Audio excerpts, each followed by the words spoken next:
Story of love. কণ্ঠ আমাদের, অনুভূতি আপনাদের। হারিয়ে যাই ভালোবাসার গভীরে। তুমি ছল করে হলেও সম্পর্কটা থেকে বেরিয়ে এসো, তালাক নেওয়ার ব্যবস্থা আমি করব। মৃত্তিকা ফ্যাল ফ্যাল করে তাকায় বাবার দিকে। আজকে ওঠে মৃত্তিকার মা, জোর খাটিয়ে বলে, এসব কি বলো? বিয়ে হয়েছে একদিন, এখনই তালাকের কথা বলছো? বাপ হয়ে মেয়ের সংসার ভাঙবে? আতিকুর রহমান গর্জে উঠে বলেন, কি বলবো আমি? ওই মাতালের সাথে সংসার করতে বলবো? কাজ করে না, সারাদিন মারপিট করে, কবে কোথায় মনে পড়ে থাকবে? আমার মেয়ের কি হবে? হ্যাঁ, আমার মেয়ে আমার কাজ করবে, ওই ছেলে ঘরে বসে বসে মেয়ের গায়ে হাত তুলবে, এটাই চাও তুমি, তাই না? আগে কয়েকদিন দেখবে তো, ছেলেটা যদি মৃত্তিকাকে ভালোবাসে। বিয়ের প্রস্তাব তো ওরা এনেছিল, খারাপ হলে কি প্রস্তাব নিয়ে আসতো? আমার মেয়ে খাঁটি সোনা, আমি ওর জীবন শেষ হতে দেব না, এই আমি বলে রাখলাম। মৃত্তিকা ডুকরি কেঁদে ওঠে, বলে, আমি কি করব আম্মু? উনি কেন গোপালগঞ্জে গেলেন আমাকে খুঁজতে? সবাই ভুল বুঝে আমাকে জীবনটা নষ্ট করে দিয়েছে। মৃত্তিকার বাবা ঘর ছেড়ে যেতেই মৃত্তিকার মা বলে, মৃত্যু, বিয়ে ভাঙা অত সহজ নয় রে মা। বিয়ে ভাঙা যে বড় পাপ। তোর বাবার কথা শুনিস না। তুই যার ঘরেই যাবি, সেই ঘরই আলোকিত হয়ে রাখতে পারবি। মৃত্তিকা দুর্বল দেহ টেনে নিয়ে যায় রান্নাঘরে। জাহানারা রান্না করছে। ইরহাম মৃত্তিকাকে দেখে ছুটে আসে। ছেলেটা জড়িয়ে ধরে মৃত্তিকাকে, মনি মনি বলে কান্না জুড়ে দেয়। আলতু কণ্ঠে বলে, তুমি কোথায় যাও মনি? আমি তোমাকে এত মিস করছি। মৃত্তিকা হাসে। ছেলেটার গাল দুটো টেনে তার গালে গাল ঘষে বলে, আমিও তোমাকে খুব মিস করছি। ইরহামকে নিয়ে সোফায় গা গলিয়ে দিতেই কলিং বেলের কর্কশ আওয়াজে উঠে পড়ে মৃত্তিকা। বাবা বাড়ি নেই, দোকানে গেছেন। আবার ফিরে এসেছে ভেবে দরজা খুলতেই দরজার ও প্রান্তে আফিমকে দেখতে পায় সে। ছলকে ওঠে হৃদয়। রাগে দরজা আটকে দেওয়ার আগেই ছেলেটা ঢুকে পড়ে ভেতরে। ক্রুদ্ধ হয়ে বলে, তুমি আমায় না জানিয়ে চলে এসেছো কেন? মৃত্তিকা ঠান্ডা মাথায় জবাব দেয়, আমি আপনার সাথে থাকবো না। যে সম্পর্কের কোনো মতের মিল নেই, ভালোবাসা নেই, সেই সম্পর্কে টেনে হিঁচড়ে দীর্ঘ করার প্রয়োজনও নেই। আফিম কিছু বলতে নিলেই জাহানারা এগিয়ে এসে আফিমকে দেখে মুখ বাঁকা করে চলে যায়। মৃত্তিকা ফোঁস করে শ্বাস টেনে বলে, আপনি চলে যান, আব্বু আপনাকে দেখলে রাগারাগি করবে। হাসে আফিম, চঞ্চল কণ্ঠে বলে, আমার সাথে রাগ করলে তোমার কি মৃত্যু? আমাকে কেউ বকলে তোমার খারাপ লাগবে? আফিমের পরনে আয়রন করা সাদা শার্ট, কালো প্যান্ট, খোলা বুক, বাহুতে শার্ট এটে আছে ফিটফাট হয়ে। হাতের ঘড়িটি বেশ চকচকে, চুলগুলো সেট করে রাখা। রাস্তাঘাটে আফিম এত ফিটফাট হয়ে শার্ট ইন করে ভদ্রলোক সেজে থাকে না। কোনো রকমে কোচকানো শার্ট প্যান্ট পরে চলে আসে। চুলগুলো কাকের বাসা হয়ে থাকে। অথচ এই আফিমের সৌন্দর্য কতটা নিখুঁত তা যদি সে জানতো। মৃত্তিকা আফিমের চোখের দিকে তাকাতেই ফুরকে যায়। ব্যতিব্যস্ত কণ্ঠে শুধয়, আপনার চোখের মনি কালো কেন? রং কি করে বদলে গেল? আফিম মৃত্তিকাদের সোফায় বসে গায়ে লিয়ে দেয়, বলে, লেন্স লাগিয়েছে মৃত্যু, সবাই অদ্ভুতভাবে তাকিয়ে থাকে। মৃত্তিকা বুঝতে পেরে মাথা নাড়ায়, বলে, এখন চলে যান। তোমাকে না নিয়ে যাচ্ছি না। আমি যাব না। সমস্যা নেই, আমি ঘর জামাই হতে রাজি। আমার মেজাজ খারাপ করবেন না। ভাইয়া ঘরে আছে, আপনি এসেছেন জানলে কথা শোনাবে আমায়। আফিম হাত দিয়ে সোফায় থাপ্পড় মেরে চট করে উঠে দাঁড়ায়। মৃত্তিকার দিকে তেড়ে এসে রাগী কণ্ঠে বলে, আমি তোমায় আংটি পড়তে বলেছিলাম না মৃত্যু? তুমি শোনোনি কেন আমার কথা? বিয়ে করা বউ তুমি আমার। তোমাকে দেখে কেন বোঝা যাচ্ছে না তুমি বিবাহিত? আপনাকে দেখে বোঝা যাচ্ছে। সব নিয়ম নীতি কেন মেয়েদেরকে মানতে হবে? আপনার ঘরে বউ আছে, সেটা কি বোঝা যাচ্ছে? আফিম তীক্ষ্ণ নজরে দেখে মৃত্তিকাকে। তার তাকানোর ভঙ্গি দেখে মৃত্তিকা ভয় পায় খানিক। আফিম আশেপাশে শান্ত চোখে তাকিয়ে সহসা এগিয়ে আসে সে। ভরকে যায় মৃত্তিকা। দুপা পেছাতেই তাকে আগলে ধরে আফিম। মেয়েটার কোমর পেঁচিয়ে বলে, চুমু খাই মৃত্যু, একবার। চোখ বড় বড় করে ফেলে মৃত্তিকা। সতর্ক হয়ে আশপাশ দেখে। আফিমের বুকে মৃদু ধাক্কা দিয়ে বলে, আপনি বলেছিলেন আপনি আমায় জোর করবেন না। আফিম মৃত্তিকার গালে নিজের গাল ছোঁয়। তাতে কেঁপে ওঠে মৃত্তিকা। মসৃণ ত্বকে অন্য মুখের ছোঁয়া লাগতেই নড়ে চড়ে ওঠে সে। আফিম ফিচেল হেসে বলে, ভালোবেসে কেউ কিছু দিলে তা নিতে হয়, জানো না? বজ্রপাত ঘটে মৃত্তিকার হৃদয়। আফিম সরে আসে, ছেড়ে দেয় কোমল দেহখানা। প্যান্টের পকেট থেকে বের করে সেই আংটিটা। মৃত্তিকার হাত ধরে খুব যত্ন করে পরিয়ে দেয় আঙ্গুলে। মৃত্তিকা আংটির দিকে চেয়ে থেকে বলে, আপনি কেন বোঝেন না এই সম্পর্ক স্থায়ী হবার নয়? আফিম আত্মবিশ্বাসী কণ্ঠে বলে, তুই থেকে যা মৃত্যু, তোকে ভালোবেসে আগলে রাখার দায়িত্ব আমার। মৃত্তিকার দেহ মন পুলকিত হয় আফিমের মোহগ্রস্ত কণ্ঠে। থেমে যায় বিস্ফোরণ। মেহমেদকে আসতে দেখে থামে আফিম, দুপকেটে হাত গুছে নেয়। মেহমেদ এসে আফিমকে দেখে রেগে আগুন হয়ে ওঠে। হুঙ্কার ছেড়ে বলে, এই বাড়ি থেকে এখনই বের হও। গুন্ডা মাস্তান এ বাড়িতে পা রাখে কি করে? তুমি আমার বোনকে ডিভোর্স দিবে আজকের মধ্যেই। আফিম ঠোঁট বাঁকিয়ে ক্রোড় হেসে বলে, এই জন্মে আপনার বোনকে ছাড়ছি না। মেহমেদ রেগে মৃত্তিকাকে বলে, তুই কার সাথে থাকবি ভেবে বল মৃত্তিকা। আর ওর সাথে গেলে এই বাড়িতে তোর আর কোনোদিন জায়গা হবে না। মৃত্তিকা অস্থির হয়ে ওঠে, বলে, এরকম করে বলছো কেন ভাইয়া? তোর জন্য আমরা অনেক অপমানিত হয়েছি। আর কত বলতো, আমাদের একটু সুখে থাকতে দে। মৃত্তিকা স্তব্ধ হয়ে তাকায় ভাইয়ের দিকে। তাচ্ছিল্যের হাসি ফুটে ওঠে মুখে। মেহমেদ ফের জিজ্ঞেস করে, এইখানে থাকবে মৃত্তিকা, কাল আমরা উকিলের কাছে যাব। মৃত্তিকা আলস্য বিপর্যস্ত কণ্ঠে বলে, আমি চলে যাব ভাইয়া। আমি মন দিয়ে সংসার করব। আমার কপালে যা আছে তাই হবে। তোমাদের কারো ঘরে আমি বোঝা হয়ে থাকবো না ভাইয়া। আমি তোমাদের শান্তি দেব। আফিমের দিকে ফিরে সে পুনরায় বলে ওঠে, আমি আপনার সাথে যাব। আমার খুব অস্থির অস্থির লাগছে আফিম। বুক জ্বলছে, নিঃশ্বাস আটকে আসছে। দয়া করে আমাকে নিয়ে চলুন। বলতে দেরি হলো। এক হাতে মেয়েটাকে কোলে তুলে নিতে আফিম দেরি করলো না মোটেও। শর্ট করে মেয়েটাকে পাজা কোলে তুলে নিল দক্ষ হাতে। দরজা দিয়ে বের হতে হতে তীক্ষ্ণ স্বরে মেহমেদের উদ্দেশ্যে বলে উঠল, শুধু শুধু সময় নষ্ট করে বিয়েটা ভাঙার চেষ্টা করবেন না। আমি আফিম সম্পর্কের পরোয়া করি না। আপনার পা ভেঙে দিতে আমার একটুও কষ্ট হবে না। নিকষ আধারে আচ্ছন্ন ধরণী, ঝড়ো হাওয়া দিক বিদিক ছুটে চলেছে অবিরাম। দাঁত কপাটি কাঁপছে। বেলি ফুলের ঘ্রাণ ভেসে আসছে কোথাও থেকে। নত যেন ভঙ্গুর দেহটা বুকে পিষে নিয়েছে আফিম। সাদা শার্টের এক প্রান্ত টেনে ধরে আছে মৃত্তিকা। আফিমকে বোধহয় বিশ্বাস করতে পারছে না পুরোপুরি। ভারসাম্য বজায় রাখতে মৃত্তিকার এক হাত আফিমের চওড়া কাঁধ চেপে ধরেছে। মৃত্তিকার চোখের তপ্ত লোনা পানিতে বুকের কাছের সাদা চকচকে শার্টের অংশ ভিজে একাকার। মৃত্তিকা তার বুকে মাথা চেপে কাঁদছে ফুপিয়ে। কান্নার দাপটে শরীর কাঁপছে। বাড়ির বাইরে বাইকটা পার্ক করেছে আফিম। মৃত্তিকাকে ব্যাক সিটে বসালে মেয়েটা বুক থেকে মুখ তুলল না, দেখাতে চাইল না ভেজা চোখ। শটান হয়ে দাঁড়িয়ে থাকা আফিমের বুকে মুখ গুছিয়ে বসে রইল। আফিম কি করবে ভেবে পেল না। সান্ত্বনা দেওয়া তোর অভ্যাসে নেই, বরং রাগিয়ে দেওয়া, মজা করাই তার সহজাত। এখন এই ভঙ্গুর মেয়েটাকে কিভাবে সামলাবে ভেবে পায় না আফিম। শুষ্ক অধরে দাঁত চেপে বলে, মৃত্যু, কিছু খাবে? পানি আনবো? মৃত্তিকার কণ্ঠভার কান্নার দাপটে হেঁচকি তুলছে। শাড়ির আঁচল লুটিয়ে পড়েছে রাস্তার ধুলায়। আলগোছে চোখ মুছে সে মাথা নেড়ে না বোঝায়। আফিম পুনরায় জিজ্ঞেস করে, চা খাবে? মৃত্তিকা আগের মতোই মাথা নেড়ে না বোঝায়।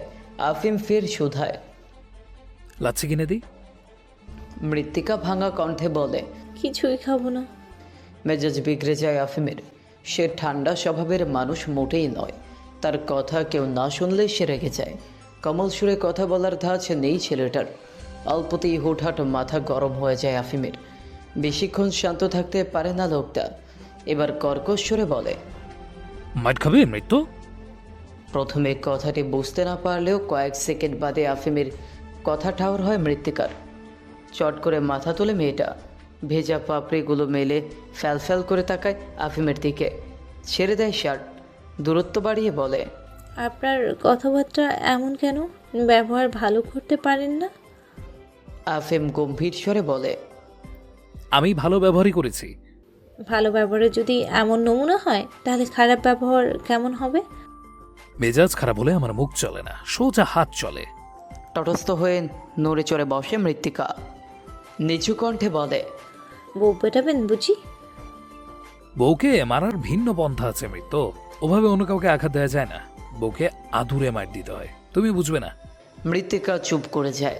আফিম বাইকে বসে বাইক স্টার্ট দেয়। মৃত্তিকা আর কোনো কথা বলে না। ও বাড়ি থেকে ফেরার পর বিছানায় গায়ে এলিয়ে দিতেই গভীর ঘুমে তলিয়ে যায় মৃত্তিকা। তার ঘুম ভাঙে রাত 10টায়। চোখ মেলে আশেপাশে কাউকে না দেখে ধীর পায়ে সে এগিয়ে যায় কিচেনে। গরুর মাংস আর রুটি রেঁধে গিয়েছে 2জন সার্ভেন্ট, এখনও খাবার গরম আছে। মৃত্তিকা আশরাফ মির্জার ঘরের সামনে আসে, শাড়ির আঁচল তুলে নেয় মাথায়। দরজায় মৃদু টোকা দিলে শব্দ আসে না ঘর থেকে। একটু উকি দিতেই দেখে আফিমের বাবা ঘুমিয়েছেন। তাহলে আফিম কোথায়? বাড়িতে নেই।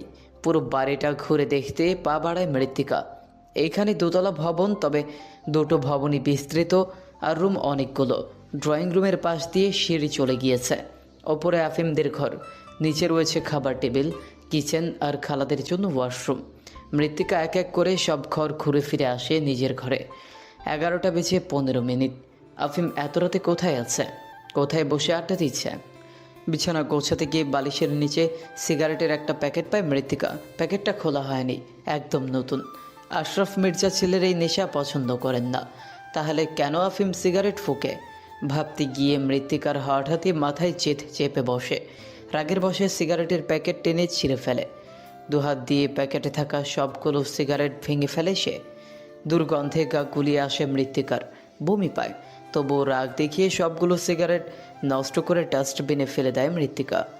ঘরে পারফিউম স্প্রে করে দুর্গন্ধ দূর করে ফ্লোর ঝেড়ে নেয়। অতঃপর সে বিছানায় শান্ত হয়ে বসে। আফিমের সিগারেটগুলো নষ্ট করতে পেরে মৃত্তিকার সুখ লাগছে। মনে হচ্ছে যেন সে প্রতিশোধ নিতে পেরেছে আফিমের ওপর। কিন্তু তা কি সম্ভব? সামান্য কয়েকটা সিগারেটের বিনিময়ে তার সাথে হয়ে যাওয়া সব জঘন্য কুৎসিত স্মৃতি মুছে ফেলা সম্ভব? কোনোভাবেই আফিম নামক এই ভয়ানক অধ্যায়ের চিহ্নিততা মুছে দিতে পারবে না সে। কোনো কিছুর বিনিময়ে মৃত্তিকা তার সাথে হওয়া অন্যায়ের শোধ তুলতে পারবে না ভেবেই তার বুক চিরে দীর্ঘশ্বাস বেরিয়ে আসে। পরনের অগোছালো নিরাপত্তাহীনতায় ভোগা শাড়ির ভাঁজ খুলে ফেলে মৃত্তিকা। গতকালকের সাদা গাউনটা পরে সে। এখন মৃত্তিকার কী করা উচিত? আফিম বাড়িতে নেই, কখন ফিরবে মৃত্তিকা জানে না। আফিমের জন্য সে না খেয়ে বসে থাকবে, নাকি খেয়ে দিয়ে নিশ্চিন্তে ঘুমোতে যাবে? কোনটা করা উচিত মৃত্তিকার? মন নাকি মস্তিষ্ক, কোনটাকে তার অগ্রাধিকার দেওয়া উচিত? 2 ঘন্টা আরামে ঘুমানোর পর আর ঘুম আসছে না মৃত্তিকার। কিচেনে গিয়ে সে খাবার আবারও গরম করে। কাউচে বসে 2-একটা কার্টুনও দেখে। 1টা বেঁচে যায়, অথচ আফিমের ঘরে ফেরার তাড়া নেই। কোথায় আছে লোকটা? কার সাথে আছে? নেশা করে পড়ে আছে কোথাও? মৃত্তিকার জানা মতে আফিম শুধু সিগারেটই খায়, অন্যান্য নেশাদ্রব্য ছোঁয় না। তবে এই কথা কতটুকু সত্য তা নিয়ে সন্দিহান মৃত্তিকা। কাউকেই এখন সে বিশ্বাস করে না। মুখের কথায় আজকাল সে গলে যায় না। মানুষের ভেতরেও যে আরেক মানুষ থাকে, তাই ইয়াসিন আর রুবিকে দেখে সে বুঝেছে আফিমের কাছে বাড়ির চাবি আছে। মৃত্তিকা দাঁড়িয়ে শাড়িটা ভাঁজ করছিল। আচমকা ক্ষিপ্র উন্মাদ ভঙ্গিতে শব্দ করে দরজা মেলে ঘরে ঢোকে আফিম। মৃত্তিকার দিকে না তাকিয়ে আয়নার সামনে গিয়ে দাঁড়ায় সে। খুব তাড়াহুড়ো করে শার্টের বোতাম খুলে ফেলে আফিম। একটানে শার্টটা ছুঁড়ে ফেলে বিছানায়। আয়নার দিকে পিঠ ফিরিয়ে পিঠে কিছু একটা দেখার চেষ্টা করে। মৃত্তিকা আর চোখে আফিমের দিকে তাকাতেই ছলকে ওঠে মেয়েটার হৃদয়। বিস্ময়ে হাত থেকে খসে পড়ে শাড়ি। অস্থির হয়ে জিজ্ঞেস করে, আপনার পিঠ দিয়ে রক্ত পড়ছে, কি হয়েছে ওখানে? চোট পেয়েছেন কিভাবে? আফিমের পিঠ বরাবর সোজা একটি কাটা দাগ। ছুরি অথবা চাকু দিয়ে লম্বালম্বি কেটে পিঠে জখম করে ফেলা হয়েছে। ক্ষত বেশ গভীর, সেখান থেকে চুইয়ে চুইয়ে তাজা রক্ত পড়ছে পিঠ পেয়ে। খুব ভয়ানক দেখাচ্ছে আঘাতপ্রাপ্ত জায়গাটি, অথচ মানুষটা ব্যথায় কোঁকড়াচ্ছে না। ব্যথাতুর অভিব্যক্তিও নেই মানুষটার চোখে মুখে। তবে চোখ জোড়া হিংস্র হয়ে আছে আফিমের। সবুজাভ চোখ দিয়ে যেন ভস্ম করে দিতে চাইছে সব। অন্তর্বেধী তীক্ষ্ণ চোখ দেখলেই বুক মোচড় দিয়ে ওঠে ভয়। আফিম মৃত্তিকাকে কিছু না বলেই গটগট করে চলে যায় ওয়াশরুমে। দরজা আটকে দেয়। মৃত্তিকা উত্তরের অপেক্ষায় দাঁড়িয়ে থাকে। আফিম মিনিট 5 বাদে ভেজা শরীর নিয়ে দরজা কিছুটা ফাঁক করে মৃত্তিকাকে ডাকে। মৃত্তিকা জড়সড় ভঙ্গিতে এগিয়ে যায়। আফিম শান্ত কণ্ঠে বলে, টাওয়ালটা দাও তো। মৃত্তিকা শোনে আফিমের কথা। টাওয়াল নিয়ে আসে সে। আফিম নাভির নিচে টাওয়াল পেঁচিয়ে ঘরে ফিরে আয়নার সামনে দাঁড়িয়ে ফের পিঠের ক্ষত দেখে। মৃত্তিকা তাকে দেখে থমকায়। সংকোচ অস্বস্তিতে গাল দুটো রক্তিম হয়ে ওঠে। লোকটা গা ভালো করে মোছেনি, ফোঁটা ফোঁটা পানি লেগে আছে উদাম ফর্সা গায়ে। পেশিবহুল দানবীয় শরীরটা বড্ড শক্ত, দেখে মনে হয় নিয়মিত এক্সারসাইজ করে আফিম। কিন্তু গুন্ডামি করার পর এইসব করার সময় পায় লোকটা। আফিম ফার্স্ট এড বক্স এনে মৃত্তিকার হাতে ধরিয়ে দিয়ে বিছানায় বসে বলে, জলদি আমার পিঠে ব্যান্ডেজ করে দাও, যেতে হবে। মৃত্তিকা প্রচণ্ড রাগ হয়। মাঝরাতে এই অবস্থায় কোনো বাড়ির ছেলে বাড়ি ফেরে? নিশ্চয়ই মাস্তানটা গ্যাঞ্জাম করে এসেছে। সে রাগটুকু গিলে বলে, কার সাথে মারপিট করিয়ে এলেন? আফিম শক্ত কণ্ঠে গর্জে উঠে বলে, শিহাবের সাথে। ওর কত বড় বুকের পাটা, ও আমাকে ধাক্কা দেয়, আমার বাপ তুলে গালি দেয় যেন ওরটা, আমি চুপ থাকবো? মৃত্তিকা আফিমের চোখে চোখ রেখে কঠিন স্বরে বলে, আপনি বুঝি চুপ থাকেন? এক হাতে তালি বাজে না। আমি এই কারণ ছাড়া ওরকম গালি দিই না। ফোঁস করে শ্বাস ফেলে মৃত্তিকা।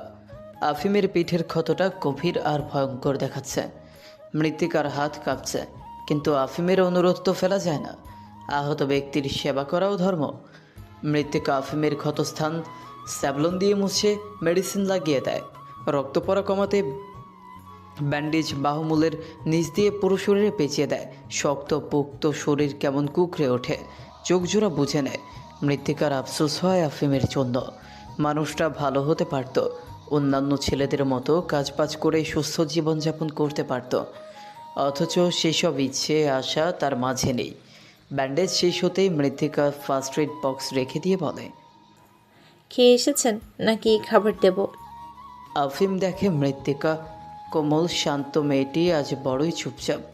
আফিমের প্রতি রাগ ঘৃণা কিছুই তার অভিব্যক্তিতে প্রকাশ পাচ্ছে না। আফিম তাকে দেখে গাঢ় হাসে ব্যথাতুর হৃদয়, বলে, খেয়েছো তুমি? মৃত্তিকা জবাব দেয় না, প্রশ্নের পিঠেই প্রশ্ন ছুড়ে বলে, আপনি খাবেন? আনবো কিছু? সিগারেট খাবো, এনে দাও তো। মৃত্তিকা ভ্রু কুচকে ফেলে, জোর গলায় বলে, এ বাড়িতে সিগারেট খাওয়া নিষেধ, আপনি তো জানেন। নিষেধাজ্ঞা ভাঙতেই আমার বেশি আগ্রহ। আফিম ব্যস্ত হয়ে বালিশ উল্টে পাল্টে দেখে, সিগারেটের চিহ্নটুকু না পেয়ে বলে, সিগারেটের প্যাকেট তো এখানেই ছিল, তুমি সরিয়েছো? মৃত্তিকা থতমত খায়। তখন রাগের মাথায় সব সিগারেট নষ্ট করার পর একটু আফসোস হচ্ছিল। এমনটা না করলেও তো হতো। আফিম যাই করুক তাতে তার কি যায় আসে? কেনই বা আফিমের ব্যক্তিগত বিষয়ে হস্তক্ষেপ করবে সে? কোথায় রেখেছো? মৃত্তিকা ঘাবড়ে যায় কিছুটা, কিছুই জানে না এমনভাবে বলে, দেখিনি আমি। ঘর তুমিই গুছিয়েছো। মৃত্তিকা চট করে মিথ্যা কথা সাজাতে পারে না, এই প্রতিভা তার নেই। অতএব সে নিজের দোষটা স্বীকার না করে বলে, ফেলে দিয়েছি। আফিম প্রচণ্ড আশ্চর্যিত হয়ে তাকায় মৃত্তিকার পানে। এই মুহূর্তে তার সিগারেট দরকার, না খেলে রাতে ঘুমও হবে না ঠিকঠাক। লুকিয়ে চুরিয়ে বাড়িতে নেশাদ্রব্য ঢুকিয়েছিল, এতদিন খালা প্যাকেট ফেলে দিত, আজ মৃত্তিকা ফেলে দিয়েছে। ভেবেই রাগ হয় আফিমের। কণ্ঠ বদলে যায় লোকটার, ক্ষিপ্ত কণ্ঠে বলে, কেন ফেলেছিস? অনুমতি নিলি না কেন মৃত্যু? মৃত্তিকা নত না হয়ে সাহস সঞ্চয় করে বলে, আমি সিগারেটের দুর্গন্ধ সহ্য করতে পারি না। আপনি জেনে বুঝে আমার সামনেই নেশা করেন, তাই রাগ করে ফেলে দিয়েছি। আফিম আগ্রাসী হয়ে উঠে আসে বিছানা ছেড়ে, মৃত্তিকার দিকে তেড়ে যায়। তার সবুজাব চোখ আরও গভীর দেখায়। বিরস রাগী কণ্ঠে ছেলেটা বলে, তাই বলে ফেলে দিবি? যা, এক্ষুনি দোকান থেকে সিগারেট নিয়ে আসবি। মৃত্তিকা আটকে ওঠে, ঘোরের দিকে চেয়ে বলে, রাত 1:30 বাজে, এখন আমি কোথায় এসব পাবো? ফেলে দেওয়ার আগেই কথা ভাবা উচিত ছিল। সামান্য ওই সিগারেটের জন্য আপনি এতটা উন্মাদ হচ্ছেন? বুঝতে পারছেন এই নেশা আপনার পুরো দেহ ছড়িয়ে পড়েছে? জানি। তাহলে সরে আসছেন না কেন? ঠোঁট হাত ব্যস্ত রাখতে আমার সিগারেট প্রয়োজন মৃত্যু। আচ্ছা ঠিক আছে, এখন সিগারেটের নেশা বাদ, তুই চুমু খেতে দিবি? নেশা করাতে কিছু একটা কর। মৃত্তিকা চোয়াল শক্ত করে বলে, পাগলামি বন্ধ করুন। আফিম কিছু বলতে নিতেই তার ফোনটা বিকট শব্দে বেজে ওঠে। মৃত্তিকার কাছ থেকে সরে আফিম কল ওঠায়। ও প্রান্তের মানুষটির কথা শোনার পরেই আফিম ব্যস্ত হয়ে পড়ে বাইরে যাবার জন্য। কালো রঙের টি শার্টটা জড়িয়ে নেয় গায়ে। টি শার্টের ওপরে টেনিমের শার্ট জড়িয়ে ওয়ালেট পকেটে পুরে ঘর থেকে বের হতে নিতেই মৃত্তিকা আটকায় থাকে। দৃঢ় কণ্ঠে জিজ্ঞেস করে বলে, কত রাত হয়েছে দেখেছেন? কোথায় যাচ্ছেন? আফিম দুর্বেদ্য হেসে বলে, পিছন থেকে ছুরি মেরেছে, আমি ওর চোখের সামনে থেকে ওরই কলিজা বের করব। সবাই অপেক্ষা করছে, যেতেই হবে। মৃত্তিকার গা শিউরে ওঠে। আফিম এত ভয়ানক কেন? কোনো ডিসিপ্লিন নেই ছেলেটার। এত রাতে সে যাচ্ছে মারপিট করতে। এটা কি কোনো ভদ্রবাড়ির ছেলে করতে পারে? মৃত্তিকা এখন কি করবে? আশরাফ মির্জা ঘুমিয়েছেন। তিনি যদি জানেন এত রাতে আফিম মারামারি করতে বেরিয়ে গেছে, মানুষটা খুব কষ্ট পাবেন। কিন্তু আফিমকে কি সে বেঁধে রাখা যাবে? কে দিয়ে মৃত্তিকা আটকে রাখবে এই হিংস্র মানুষটাকে? মৃত্তিকা কিয়দংশ সময় ভাবে, আচমকা বলে বসে, বাড়িতে কেউ নেই, একা একা আমি কিভাবে থাকবো? আমার ভয় করবে। আঙ্কেলও ঘুমিয়ে গেছে। আফিমের হিংস্র চাহনি শিথিল হয়ে আসে। গম্ভীর হয়ে তাকায় মৃত্তিকার চোখে। মৃত্তিকা বুঝতে পারে আফিম তাকে পুরোপুরি বিশ্বাস করতে পারছে না, তাই আরও কোমল কণ্ঠে বলে, আমার সত্যি ভয় করছে। আমি একা এভাবে কখনো থাকিনি। বাড়ি ফাঁকা, আমি ভয়ে ঘুমোতেও পারছি না। আফিমের মস্তিষ্ক কিছু সময়ের জন্য থমকে যায়। মৃত্তিকার পানে সে চেয়ে থাকে। মৃত্তিকার চোখে অসহায়ত্ব ফুটে ওঠে। মৃত্তিকা মিথ্যে বলছে। একা থাকতে মৃত্তিকার কোনো অসুবিধাই হবে না, কিন্তু এই মুহূর্তে আফিমকে আটকাতে সে অহেতুক মিথ্যা বলে দিল। যদিও এর বিপরীতে প্রত্যাশার সংখ্যা শূন্য। আফিম কৌতূহলী হয়ে জিজ্ঞেস করে, থাকতে পারবে না? ভয় পাবে? মৃত্তিকা হা বোধক মাথা নাড়ে। আফিম দমে যায়। পকেট থেকে মুঠোফোন বের করে কাউকে টেক্সট করে। তার আঙুলের নড়চড় দেখে মৃত্তিকা বুঝে নেয় আফিম কিছু লিখছে কিবোর্ডে। মৃত্তিকা নিঃশ্বাস আটকে দাঁড়িয়ে থাকে। আফিম বুঝি এবার খুব চটে যাবে।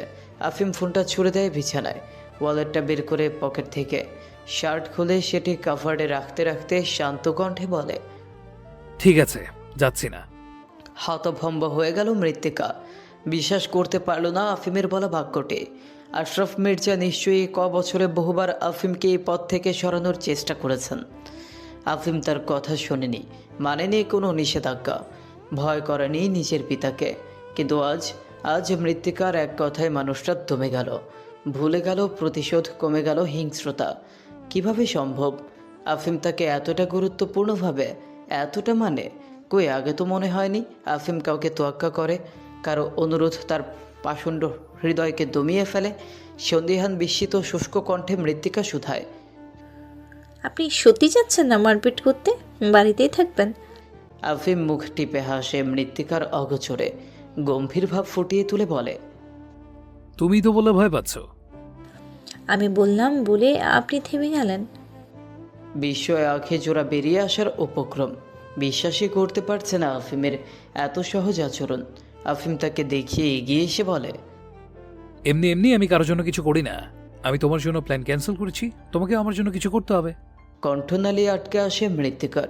দাঁত দিয়ে ঠোঁট পিষে বলে, কি চান? আফিম ফিট করে ঝরঝরিয়ে হেসে ফেলে। বরাবরের মতো হেসে ওঠায় তার শরীর সামান্য দুলে ওঠে। গভীর চোখচোরাও সমানভাবে হেসে ওঠে। আফিম হাসি থামিয়ে মন্ত্রমুগ্ধের ন্যায় চেয়ে বলে, কাছে আসো তো মৃত্যু। মৃত্তিকা চমকায়, তবে এগিয়ে যায় আফিমের নিকট। আফিম ফের মাদকতা মেশানো গভীর কণ্ঠে আবদার করে, ভালোবাসো তো মৃত্যু। মৃত্তিকার হৃৎপিণ্ডের ধুকপুকানি বাড়ে। আফিমের নেশাতুর চোখ মহাবেষ্ট হয়ে তার আপাদমস্তক পর্যবেক্ষণ করছে। সাদা গাউনের প্রান্ত চেপে ধরে মৃত্তিকা। অস্বস্তিতে নুয়ে পড়ে। আফিম খানিক ঝুঁকে মৃত্তিকার মুখের সামনে মুখ রেখে বলে, তোমার গাল দুটো ছুঁয়ে দিই। মৃত্তিকার অনুমতির ধার ধারে না ছেলেটা। হাত বাড়িয়ে অবিলম্বে ছুঁয়ে দেয় মৃত্তিকার মসৃণ গাল। একে একে আঙুল দিয়ে ছুঁয়ে দেয় চোখের ঘন পাপড়ি, ঠোঁট। ঈষৎ কেঁপে ওঠে মৃত্তিকা। আফিম আলতো হেসে বলে, মিথ্যে বলে আমাকে আটকানোর চেষ্টা করলে, শাস্তি দেই এবার। ভরকে যায় মৃত্তিকা। বিব্রত বোধ করে সে, বলে, মিথ্যে বলবো কেন? কারণ তুমি জানো একা থাকলেই তুমি বেশি নিরাপদ থাকবে। আমি তোমার কাছাকাছি থাকলে সময়টা তোমার জন্য মোটেও স্বস্তির হবে না। আমি তোমার প্রচন্ড লজ্জার, অস্থিরতার কারণ হব। মৃত্তিকা সরে আসে। ক্রমাগত বুকের মাঝে পাখা ঝাপটাতে থাকা ছটফটে পাখিটা শ্বাস নিতে পারছে না। পরিস্থিতি এত জটিল। আফিম চলে যেত, মারামারি করত, মৃত্তিকার তাতে কি যায় আসে? কেন সে আটকালো আফিমকে? এখন প্রতি পদে পদে অসভ্য লোকটা তাকে বেকায়দায় ফেলবে। পিঠটা কেটে ছিঁড়ে ফালা করে নিয়ে এসেছেন, তাই যেতে দেয়নি। মরবেন এখন? এত কম বয়সে মরার শখ হয়েছে? আফিম দুহাত বুকে গুজে দেয়ালে পিঠ ঠেকিয়ে দাঁড়ায়। চোখে একরাশ নির্লিপ্ততা, আত্মবিশ্বাস তার। ঠোঁটের কোণে হালকা হাসি টেনে সে বলে, আমাকে কে মারবে? এত সহজে কেউ আমাকে মেরে ফেলতে পারবে না। মৃত্তিকা তাচ্ছিল্য নয়, বরং গভীর উপলব্ধি থেকে হেসে ওঠে। সেই হাসিতে মজা নেই, আছে চিন্তার ভাঁজ। সে ধীর কণ্ঠে বলে, আপনি জানেন আপনার আসল দুর্বলতা কি? আপনার এই অটল আত্মবিশ্বাস। আপনি ভাবেন সমগ্র ব্রহ্মাণ্ডে এমন কেউ নেই যে আপনাকে শেষ করতে পারে। এই বিশ্বাসে আপনি আপনার জীবনটাকে খুব হালকাভাবে নেন। আপনি ভাবেন বিপদ আপনাকে ছুঁতে পারবে না, তাই নিজের জন্য কোনো প্রস্তুতি নেন না, কোনো সতর্কতা রাখেন না। আপনি অন্যের জন্য লড়তে সিদ্ধান্ত নেন, কিন্তু নিজের অস্তিত্বের ব্যাপারে আপনি উদাসীন। এই আত্মবিশ্বাস আপনাকে শক্ত করে তুলেছে ঠিকই, কিন্তু এটি আপনাকে অন্ধ করে দিয়েছে। আপনি বুঝতে চান না আসলে ভয়ঙ্কর আঘাতটা আসলে তখনই যখন মানুষ ভাবে সে অজেয়। আফিম দীর্ঘশ্বাস ফেলে বিছানায় এসে শুয়ে পড়ে। দুহাত মাথার পেছনে ঠেকিয়ে বলে, এখন ঘুমো, আমি আছি। মৃত্তিকা লাইটের সুইচ নিভিয়ে আটোসাটো হয়ে বিছানার এক পাশে চেপে শুয়ে পড়ে। আফিম দ্রুতটুকু খুঁচিয়ে নেয় নিজ উদ্যোগে। মৃত্তিকার কোমর টেনে তাকে কাছে রাখে। মৃত্তিকার তেজ দেখালে সেও গর্জে ওঠে, বলে, বিয়ে করেছি বউকে জড়িয়ে ঘুমাবো বলে এমন ভাব ধরছো যেন আমি পরপুরুষ, ছুলেই পাপ হয়ে যাবে। মৃত্তিকা না চাইতেও হেসে ফেলে, বলে, সময় লাগবে। আপাতত আপনি আমার অপরিচিত। আফিম হেসে মৃত্তিকার চুলে মুখ গুজে বলে, পাপ হবে না ঠিক, তবে অনর্থ হবে। মৃত্তিকা আফিমকে ঠেলে দূরে সরিয়ে বলে, একদম ঘেঁষাঘেঁষি করবেন না, অসভ্য পুরুষ। ছোঁয়ার ঠান্ডা খোঁজেন সবসময়। তোর জন্য অসভ্যই ঠিক আছে মৃত্যু, নইলে আমাদের সংসারে আর ছোট্ট ছোট্ট বাচ্চার দল আসবে না। তুই নিজেই নিরামিষ, আমিও যদি তোর মতো বেরসিক হই তাহলে আর বস্ত্র হরণ করা হবে না। আমি অসভ্য তো লাচের কারণ না হয়ে ছাড়ছি না। আফিমের এলাকামহীন কথায় অন্তরাত্মা কম্পিত হয়। তীর তীর করে মোলায়েম ঠোঁট কেঁপে ওঠে। আফিম বরাবরের মতোই খোঁচাতে থাকে মৃত্তিকাকে। মৃত্তিকা কম্পিউটার নাক অবধি টেনে বাচাল ছেলেটার অহেতুক অপ্রয়োজনীয় কথাগুলো শুনে যায়। জ্যাম ছুটে গিয়েছে কিছুক্ষণ হলো, এখনই আবার জ্যাম বেঁধেছে। রাস্তায় যানবাহনের ছড়াছড়ি, ধুলো উঠছে। কাঠফাটা রোদ মাথায় নিয়ে পথচারী চলছে নিজ গন্তব্যে। শান্ত ইন্টারভিউ দিয়ে এসেছে। এবারের ইন্টারভিউ তুলনামূলক ভালো দিয়েছে, চাকরি হবার আশা আছে। শান্ত মানত করেছে চাকরিটা হলে সে মসজিদে জিলাপি বিলিয়ে দিবে। জ্যামে আটকে থাকাকালীন পেছন থেকে একটি মেয়েলি জোরদার কণ্ঠ কর্ণকোহরে পৌঁছয় শান্তর। পিছু ফিরে সেদিনের বাথের মেয়েটাকে দেখে থমকায় সে। আপনা আপনি শান্তর ঠোঁটের কোণ প্রশস্ত হয়ে ওঠে। রাইমার পরনে জিন্স আর লং কামিজ, গলায় স্কার্ফ ঝোলানো, চুল ব্যান্ড দিয়ে বেঁধেছে। শান্তকে দেখে মেয়েটা দৌড়ে আসছে, যেন খুব জরুরি কথা আছে। শান্ত নিতান্তই বুকার নেই তাকিয়ে থাকে মেয়েটির দিকে। রাইমা প্রাণোচ্ছল ভঙ্গিতে এগিয়ে এসে সামনে দাঁড়ায়। হাঁপিয়ে ওঠা চটপটে কণ্ঠে বলে, কেমন আছেন শান্তমশাই? চিনতে পেরেছেন? আমি রাইমা। বাসে দেখা হলো যে, আপনি উঠে আমাকে বসতে দিলেন, মনে পড়েছে? শান্ত প্রথমে চিনেছে মেয়েটিকে, কিন্তু তাকে বলার সুযোগ দেয়নি রাইমা। অনর্গল নিজেকে চেনানোর জন্য চেষ্টা করে যাচ্ছে সে। শান্ত তার এই চেষ্টাকে কিছুটা বাড়িয়ে দিতে দুষ্টুমি করে বলে, কে আপনি? চিনলাম না। রোজ কতজনের সাথে দেখা হয়, মনে রাখাটা কষ্টসাধ্য। রাইমার হাসি হাসি মুখটা মলিন হয়ে উঠল, ঠোঁটের হাসি উবে গেল নিমিষেই। ব্যস্ত কণ্ঠে বলল, আপনি আর আমি ভাগাভাগি করে সিটে বসলাম, মনে পড়ছে না? হেল্পারের সাথে আমার ঝগড়া হলো, আপনাকে উঠিয়ে আমাকে বসতে দেওয়া হলো, সব ভুলে গেছেন? রাইমার মলিন মুখ দেখে শান্ত একটু রয়েস হয়ে ভেবে বলে, ও হ্যাঁ, মনে পড়েছে। নামটা একদমই মনে ছিল না, সরি। মেয়েটি ক্লান্ত কণ্ঠে শুধালো, আসলে মনে ছিল না? না। রাইমা হতাশ হয়ে তাকালো, বলল, ঠিক আছে, চলুন কোথাও বসে ঘটনাটা আবারও ফিরে দেখার চেষ্টা করি। আমি ইন্টারভিউ দিয়ে বাড়ি ফিরছিলাম মিস রাইমা। আচ্ছা, তাহলে চলুন লাঞ্চটা করে ফেলি একসাথে। আপনার মনে ভয় নেই? ভয় কেন? বিস্মিত কণ্ঠ রাইমার। চেনেন না, জানেন না একটা ছেলের সাথে লাঞ্চ করার অফার করেছেন? রাইমা হেসে বলে, চিনি না, কে বলেছে? ওই দিন আপনাকে দেখেই আমি বুঝে গেছি আপনি কেমন। আমার সিক্স সেন্স অনেক সাপ কিনা। মেয়েটির দুষ্টু কথায় শান্ত হেসে ফেলে। বাইক লক করে পাশের একটি রেস্টুরেন্টে ঢুকে পড়ে ওরা। একসাথে লাঞ্চ করে দুজন বাড়ি ফিরে। এর মাঝে শান্ত একটা বিষয় উপলব্ধি করে যে রাইমা খুবই মিশুক আর বিনয়ী। সে নিজের চঞ্চলতা দিয়ে সব ক্লান্তি মুছে দিতে পারে। যদিও শান্তর মনে এরকম ভাবনা নেই, রাইমাকে তার কেবল একজন বন্ধুই মনে হলো এবং অনুভব করলো তার দিনটি দারুণ যাচ্ছে। টিউশনি আছে মৃত্তিকার, কয়েকদিন মিস দেয়, চাপ কিছুটা বেড়েছে। বাচ্চাগুলোর পরীক্ষা খুব কাছেই, 1 ঘন্টার জায়গায় 2 ঘন্টা করে পড়িয়ে হলেও বাচ্চাদের রেজাল্ট ভালো করার পণ করেছে মৃত্তিকা। 2টো টিউশনি বাড়ির কাছাকাছি, 3 নম্বর টিউশনিতে যাতায়াত খরচ রোজ 40 টাকা লাগে। টিউশনি থেকে অর্জিত টাকা নিয়ে শপিং মলে ঢুকেছে মৃত্তিকা। 2 সেট সালোয়ার কামিজ কিনবে, বাসায় পরার মতো কিছুই নেই।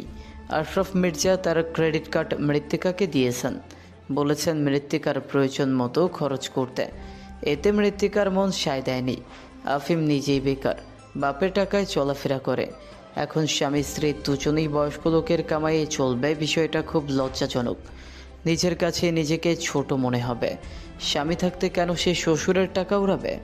এ তো ভারী লজ্জার কথা।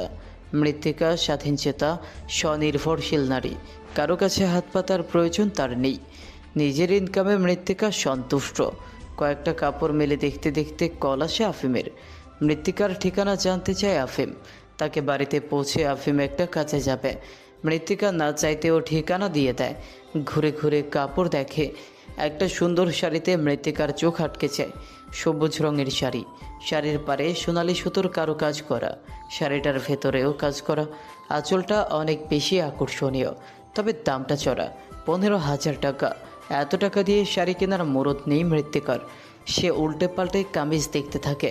সহসা ট্রায়াল রুমের সামনের আয়নায় নজর পড়তেই একজোড়া পরিচিত মুখ দেখতে পায় মৃত্তিকা। ইয়াসিন আর রুবি আসছে, হাতে কয়েকটা পেপার ব্যাগ, শপিং ব্যাগ, যেন একজোড়া সুখী দম্পতি হেঁটে যাচ্ছে। মৃত্তিকার চোখ সরে না তাদের থেকে। সে নির্লিপ্ততা চোখে চেয়ে রয় অবিরাম। চোখ ফেটে পানি গড়াতে চায়। চোখ বড় বড় করে টেনে মৃত্তিকা চোখের পানি লুকোতে চায়, অশ্রুসিক্ত করতে চায় না গাল। ইয়াসিনের চোখ মৃত্তিকার দিকে পড়তেই তার হাসি মুখটায় নীরবতা ছড়িয়ে পড়ে। হাঁটার গতিও কমে। রবি তার গতির পরিবর্তন দেখে ইয়াসিনের দৃষ্টি অনুসরণ করে মৃত্তিকার দিকে তাকায়। মৃত্তিকাকে দেখে সে এগিয়ে আসে, হাসি খুশি কণ্ঠে বলে, কিরে মৃত্তি, তুই এখানে কি করিস? মৃত্তিকা শক্ত হয়ে দাঁড়ায়, গম্ভীর হয়ে হাতের টুপিস রেখে দেয়। ওদের এড়িয়ে চলে যেতে নিলে রুবি বলে, কথা বলছিস না কেন? এভাবে মুখ ফিরিয়ে নিচ্ছিস? মৃত্তিকা ঠান্ডা মাথায় বলে, মুখ ফিরিয়ে নেওয়ার মতো জঘন্য কাজ করেছেন বলেই এড়িয়ে চলছি। ইয়াসিন খুঁটিয়ে খুঁটিয়ে দেখে মৃত্তিকাকে। মৃত্তিকার অনামিকা আঙুলে হীরের আংটি দেখে হতভম্ব কণ্ঠে বলে, তোমার এঙ্গেজমেন্ট হয়ে গেছে মিতি? মৃত্যু হেসে বলে, শুধু এঙ্গেজমেন্ট নয়, বিয়েও হয়ে গেছে। বিস্ময় ফেটে পড়ে দুজনেই। রুবি দ্বিধা চরিত কণ্ঠে বলে, তুই মুভ অন করেছিস? কেন, আপনারা ভেবেছিলেন আপনাদের থেকে প্রতারিত হয়ে আমি মুখ থুবড়ে পড়ে থাকবো, পাগল হয়ে রাস্তায় ঘুরে বেড়াবো? রুবি থতমত খেয়ে বলে, না তা নয়, কাকে বিয়ে করেছিস? ইয়াসিন ব্যগ্র কণ্ঠে বলে, তুমি কিভাবে বিয়ে করলে? তুমি তো... মৃত্তিকা ইয়াসিনের কথা টেনে নিয়ে বলে, কি?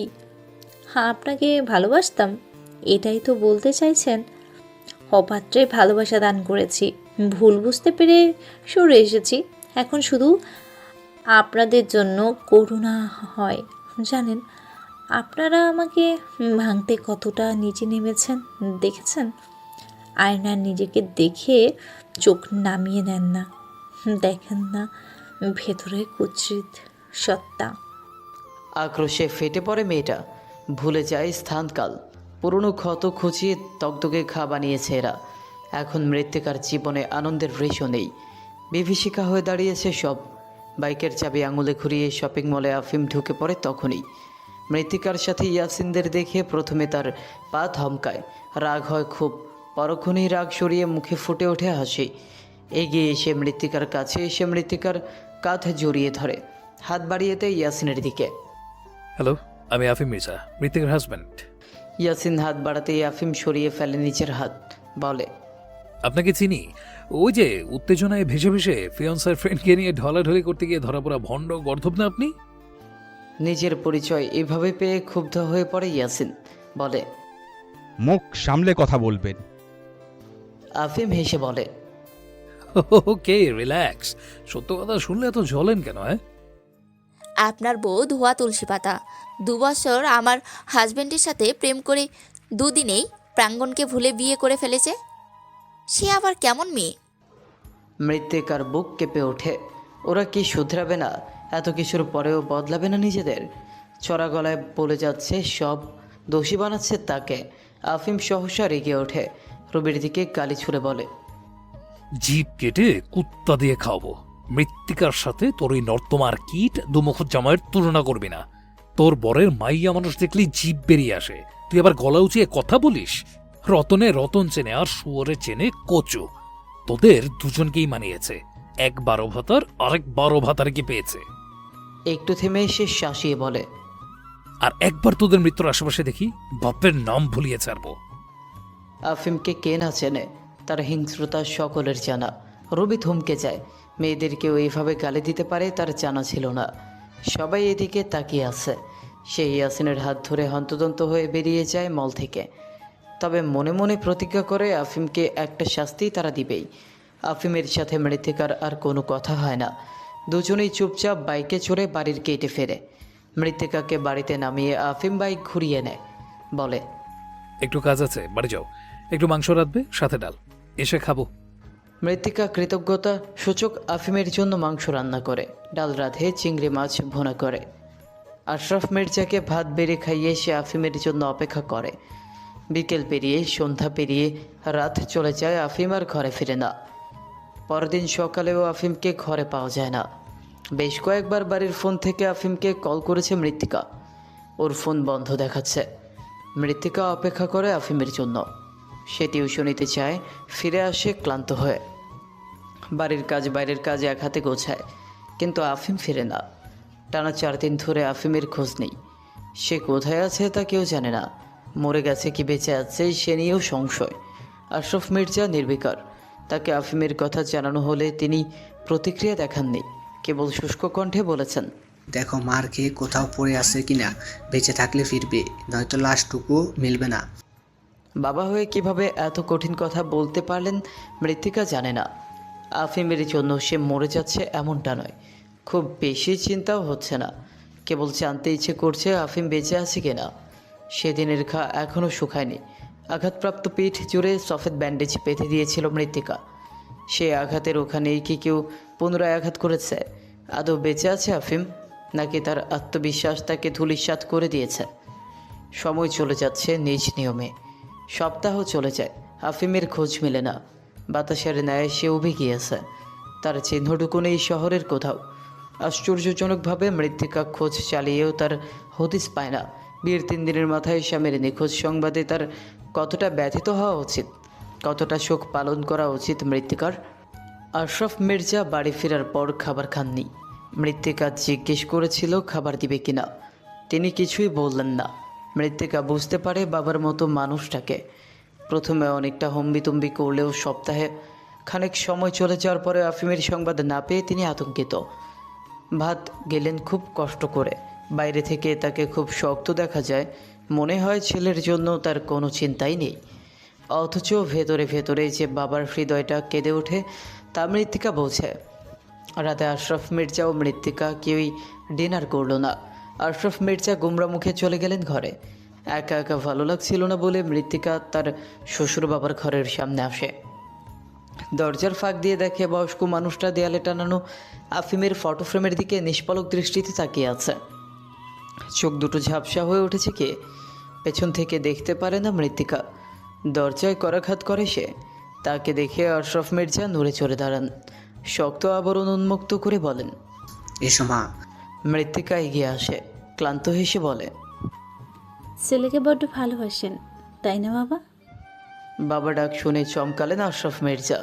হতভম্ব চোখে তাকালেন। আশরাফ মির্জা মনে প্রাণে বিশ্বাস করেন আফিম মৃত্তিকার সাথে যা করেছে তা অন্যায়। আফিম যদি মেয়েটার পিছু পড়ে না থাকতো তাহলে মেয়েটা কোনোদিনই তার বখাটে ছেলেকে বিয়ে করতো না। আফিম যা করেছে সবটা জোর জবরদস্তি করে। তিনি মাঝে মাঝে মৃত্তিকার সামনে যেতে লজ্জা পান। মেয়েটা যদি বলে বসে আপনার সন্তান আমার জীবনকে নরক বানিয়ে দিয়েছে, তখন কি বলবে? লজ্জা লাগবে না? তাই তিনি মৃত্তিকার মুখে এত দ্রুত বাবা ডাক শুনতে পাবেন এটা তিনি আশা করেননি। তার চোখ মুখ উজ্জ্বল হয়ে উঠতেই মৃত্তিকা বলল, বাবা ডাকলে কি রাগ করবেন? তিনি হাসলেন, গর্বিত ভঙ্গিতে বললেন, একদমই না, তোমার মতো মেয়ে পেয়ে বৃত্ত জীবন সার্থক। আমি আমার প্রশ্নের উত্তর পেলাম না। আশরাফ মির্জা কণ্ঠে জোর দিয়ে বললেন, গুন্ডা বদমাশদেরকে ভালোবাসে। সন্তান ভালো হোক বা খারাপ, পিতামাতার কাছে তার সন্তানই সেরা। আপনার সাথে আফিমের আচরণ, স্বভাব, ভাবচিন্তা কিছুই মেলে না, তবু রক্তের টান তো অস্বীকার করা যায় না, তাই না? আপনি খিটখিটে হলেও আপনার ভেতরটা খুব নরম বাবা। যতই রাগারাগি করেন, চতুর আফিম আপনাকে আপনার অভিনয় ধরেই ফেলে। আশরাফ মির্জা চেয়ারে বসেন। চেয়ারে গা এলিয়ে তিনি বলেন, কতবার বলছি ভালো হয়ে যাও, পড়াশোনাটা ঠিকমতো করো, বাজে আড্ডা বন্ধ করো, ব্যবসা দেখো, নয়তো চাকরি করো। কোনো কথাই শোনো না আমার, একটু মানে না আমাকে।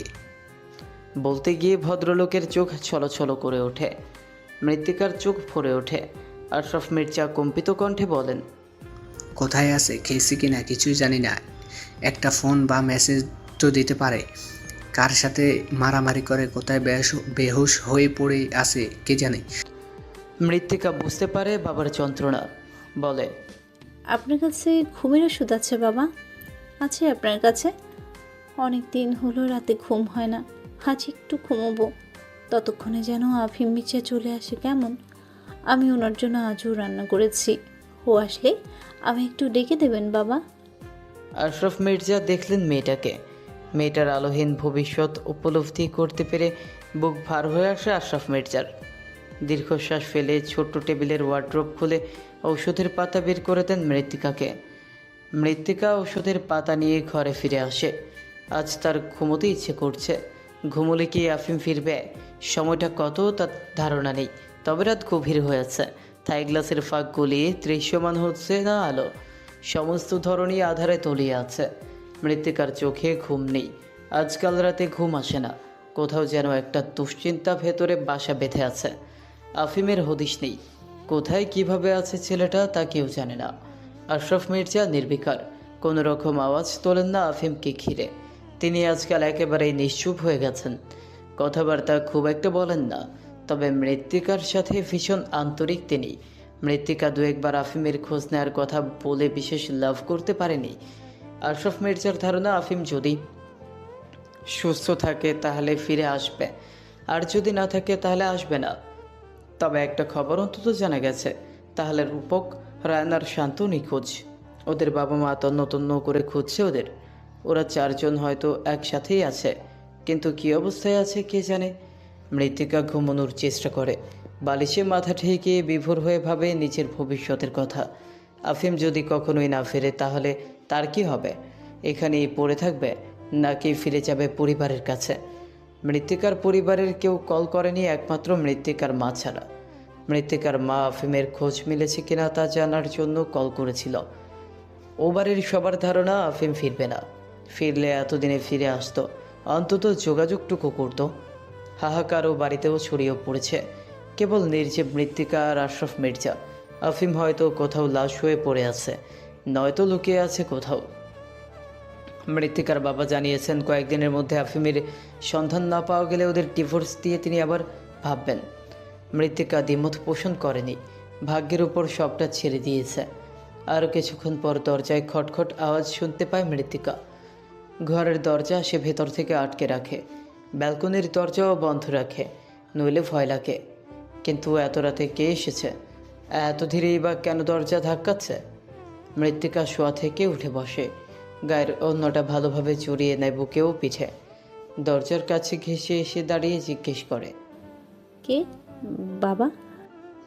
ও প্রান্ত থেকে গভীর স্বরে পুরুষালী আওয়াজ ভেসে আসে, ফিসফিসিয়ে ডাকে। মৃত। ডাকটা কর্ণকুহরে পৌঁছানো মাত্র গা হিম হয়ে আসে মৃত্তিকার। শ্বাস আটকে আসে, হৃদয়ে ছলকে ওঠে, হৃৎপিণ্ডের ধুকপুকানি থেমে যায়, মস্তিষ্ক দুর্বল আর ফাঁকা হয়ে দিকবিদিক হারায়। জ্ঞান হুঁশ হারিয়ে ভাবাবেগ শূন্য হয়ে পড়ে মৃত্তিকা। কণ্ঠ জড়িয়ে আসে, জিভের ডগা ভার হয়ে যায়। ক্ষণকাল ভেবে হুট করে দরজার নব ঘুরিয়ে দেয় মৃত্তিকা। চওড়া দরজাটা মিলতেই পরিচিত চেহারাটা প্রতীয়মান হয়। সেই সবুজাভ গভীর চোখ, সেই তীক্ষ্ণ চোয়াল, উস্কো খুস্কো চুলের সুদর্শন পুরুষ। আফিম চেয়ে রয় মৃত্তিকার দিকে। মৃত্তিকা ও চোখের তৃষ্ণা মিটিয়ে নেয়, হা করে তাকিয়ে থাকে মানুষটার দিকে। ভেবেছিল মানুষটাকে সামনে পেলেই ভয়ানক রাগ দেখাবে, প্রচণ্ড খারাপভাবে আফিমকে কথা শুনিয়ে দিবে। মৃত্তিকা ভেবে রেখেছিল আফিমকে দেখা মাত্র সব কিছুর কৈফিয়ত চাইবে সে। অথচ মানুষটা যখন সামনে দাঁড়িয়ে তখন বলার ভাষা নেই, মুখে সাজিয়ে রাখা কথা নেই। সব যেন গুলিয়ে গেছে, উড়িয়ে গেছে ঝড় হাওয়ায়। আফিম নিজে থেকে বলল, এখনো জেগে আছো? মৃত্তিকার বুকটা ভার হয়ে আসছে। আফিমের প্রতি ভালোবাসা না থাকুক, টান না থাকুক, মানবিকতাটুকু তো আছে। এই যে বাড়ির মানুষটা নেই, কোথায় আছে, কী অবস্থায় আছে, কিছুই জানে না মৃত্তিকা। প্রাণোচ্ছল প্রাণবন্ত মানুষটা আশপাশের কোথাও নেই, তার বেঁচে থাকার সংবাদ নেই। এতে একটু হলেও তো দুশ্চিন্তা হয়, ফাঁকা ফাঁকা লাগে বাড়িটা। মায়া না থাকুক, তবুও তো আগ্রহ আছে, ভালো মন্দ জানার ব্যস্ততা আছে। এই মানবিকতাটুকুর জন্যও তো বুক ফেটে যায়। মৃত্তিকা জবাব দিতে পারে না, তার চোখের কারণেই জ্বলে ওঠে। আচমকা আফিমের পেছন থেকে একটি মেয়ে বেরিয়ে আসে। চমৎকার মুখের আদল মেয়েটির, লাল টকটকে বেনারসি গায়ে জড়ানো, হাতে চুড়ি, নাকে নাকফুল। সদ্য বিবাহিত কোণে, মুখের প্রসাধনী লেপটে গেছে। এক মুহূর্তের জন্য থমকে গেল মৃত্তিকা। মেয়েটির চেহারায় আতঙ্ক, আফিমের পেছনে জড়সড় ভঙ্গিতে লুকিয়ে আছে। তার বয়স মৃত্তিকার মতোই হবে। কে এই মেয়েটি? এত রাতে আফিমের সাথে মির্জাফিলাই কি করতে এসেছে? মনটা ডেকে ওঠে, মস্তিষ্ক বার্তা দেয় মেয়েটি আফিমের পরিচিত। বিয়ের সাজে কোণে রূপে দাঁড়িয়ে থাকা রমণীকে আফিম নিয়ে এসেছে। কিন্তু এমনটা কি করে হয়? মৃত্তিকা তো আফিমের বউ, আফিম কি করে এমনটা করতে পারে? আফিমের সাথে এই মেয়েটা তাহলে কে? মাত্রাতিরিক্ত শান্ত কণ্ঠে মৃত্তিকা শুধায়, এই মেয়েটার জন্য কি এতদিন ফিরতে পারেননি? আফিম মৃত্তিকার আপাদমস্তক পর্যবেক্ষণ করে মাথা নাড়ে। মৃত্তিকা চোখ বুজে নেয়। আফিম বিয়ে করেছে, নইলে মেয়েটি কেন তার সাথে এসেছে, তাও আবার এই সাজসজ্জায়? তার পরিচয়, তার বেশভূষা বলে দিচ্ছে।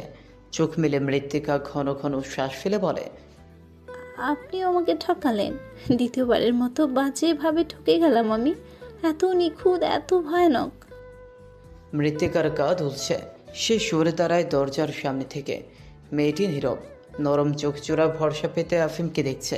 মেয়েটির সাজসজ্জা দেখে আর কোনো বিভ্রান্তি থাকার কথা নয়। মেয়েটির হাতের কাগজটি কাবিননামার, তার মানে যা ভাবছে সেটাই।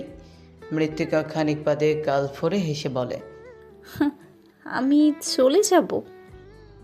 আফিম এগিয়ে আসে মৃত্তিকার দিকে, কোমল সুরে বলে, মৃত, অনেক বড় একটা সিদ্ধান্ত তোমাকে না বলেই নিয়েছি। সাফাত আফিম মির্জা কখনো কারো মতামতের তোয়াক্কা করেনি। তোমার জন্য আমার এই সহজাত আমি ভাঙতে পারি না। মৃত্তিকার ভয় বাড়ে ক্রমাগত, অস্থির লাগে খুব। ভাঙা স্বরে বলে ওঠে, ওকে, আপনি বিয়ে মানে ও? কণ্ঠনালী পেঁচিয়ে আসছে জড়তায়। মৃত্তিকার এহেন উত্তেজিত ভঙ্গি দেখে আফিম থমকে তাকায়। দরজায় আটোসাটো হয়ে দাঁড়িয়ে থাকা নতুন বউকে হাতের ইশারায় ডেকে নেয় ঘরে। মেয়েটিকে এগোতে দেখে ভয় আটকে ওঠে মৃত্তিকা। চোখ বুঝে বলে, ওকে যেতে বলুন, আমি দেখতে চাই না। আফিম ব্যস্ত কণ্ঠে বলে, মৃত, তো এই বোকা, ও আমার কেউ হতে যাবে কেন? তুই তো আছিস। ওর নাম তন্নি, রায়ানের বউ। মৃত্তিকা কিছু শুনতে চায় না বলে দু হাতে কান চেপে ধরে রেখেছিল। আফিমের কথা তবুও তার কর্ণকুহরে পৌঁছল। বিস্ময়ে হাত নেমে গেল কান থেকে। চট করে মেয়েটির হাত থেকে কাবিননামার কাগজটি কেড়ে নিয়ে নজর বোলালো সেথায়। রায়ানের নাম স্পষ্ট, সাথে তন্নির নাম। 10,000 টাকা দিনমোহর ধার্য করে রায়ান আর তন্নির বিয়ে হয়েছে। তবে দিনটা আজকের নয়, আরও 6 দিন আগেই বিয়ে হয়েছে ওদের। মৃত্তিকার চনমনে অশান্ত মনটা দমে যায়। আফিম তন্নিকে বলে, তন্নি, পাশের রুমে গিয়ে শুয়ে পড়ো, কোনো সমস্যা হলে ডেকো। তন্নি মেয়েটা চলে যায়। মৃত্তিকা থবনে তাকিয়ে থাকে আফিমের পানে। শান্ত স্বাভাবিক কণ্ঠে জিজ্ঞেস করে, এতদিন বাড়ি ফেরেননি কেন? আফিম আলস্য ভঙ্গিতে বিছানায় শুয়ে পড়ে দু হাত পা ছড়িয়ে বলে, তন্নিকে বিয়ের আসর থেকে তুলে এনেছি। মৃত্তিকার চোয়াল শক্ত হয়ে আসে। পাগল নাকি? একটা মেয়েকে কেন বিয়ের আসর থেকে তুলে এনেছে? এনে রায়ানের সাথে বিয়েও দিয়ে ফেলেছে। কি সাংঘাতিক! কিং কর্তব্য বিমূঢ় হয়ে তাকিয়ে রয় মৃত্তিকা। বলে, এই জন্য বাইরে ছিলেন? আফিম হেসে তাকালো মৃত্তিকার দিকে। ঠোঁটে হাসি টেনে বলল, জানো কি হয়েছে? ওই দিন তোমার থেকে বিদায় নিয়ে বেরোলাম না, তার একটু পরেই রায়ানের ফোন আসে। রায়ান তন্নিকে ভালোবেসে প্রায় 3-4 বছর ধরে, কিন্তু তন্নি ওকে কোনোদিনই পাত্তা দেয়নি। হঠাৎ ওই দিন তন্নি রায়ানকে ফোন করে বলে আজকে তন্নির বিয়ে, আরও বিয়েটা করতে চায় না। রায়ান যেন ওকে তুলে নিয়ে আসে। রায়ান তো খুশিতে আত্মহারা, মেঘ না চাইতে জল পেয়ে গিয়েছে। মৃত্তিকা বাকিটুকু বলতে না দিয়ে রাগ দেখিয়ে বলে, ব্রায়ান ভাইকে বলেছেন যেতে, আপনি কেন গিয়েছেন? আফিম গা দুলিয়ে হেসে বলে, তন্নির বাবা থানার এসআই, তোমার মনে হয় ও এত বড় দুঃসাহসী কাজ করবে? রায়ান রীতিমতো কান্নাকাটি করছিল। দাঁড়াও, তোমাকে ভিডিও দেখাই।